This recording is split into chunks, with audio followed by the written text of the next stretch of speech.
नंदुरबारमध्ये पावसाची धुमशान, शेतकरी पेरणीसाठी सज्ज। रवींद्र वळवी, मोलगी प्रतिनिधी। गेल्या 8 दिवसांपासून नंदुरबार जिल्ह्याला पावसाने झोडपून काढले आहे। सातपुड्यातही पावसाचा जोर कायम आहे। मात्र या जोरदार पावसातही शेतकऱ्यांनी हिंमत न हारता पावसाने थोडी उसंत घेताच पेरण्यांना सुरुवात केली आहे।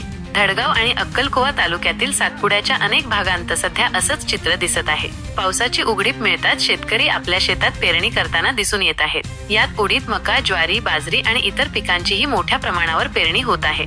पेरणी करताना शेतकरी आजही बैलांचा आधार घेत आहे। विशेष म्हणजे बैलांना डास आणि इतर कीटकांचा त्रास होऊ नये म्हणून शेतकरी एक अनोखी युक्ती वापरत आहेत। नांगराच्या अगदी मध्यभागी एका छोट्या मडक्यात विस्तव पेटवून धूर केला जात आहे, जेणेकरून डास बैलांच्या जवळ येणार नाहीत। एकंदरीत या पावसामुळे निर्माण झालेल्या पेरणीच्या आल्हाददायक वातावरणात शेतकरी आनंदाने कामाला लागले आहेत। लवकरच ही पेरणी पूर्ण होऊन शेतात नवीन पिकं डोलताना दिसतील अशी अपेक्षा आहे।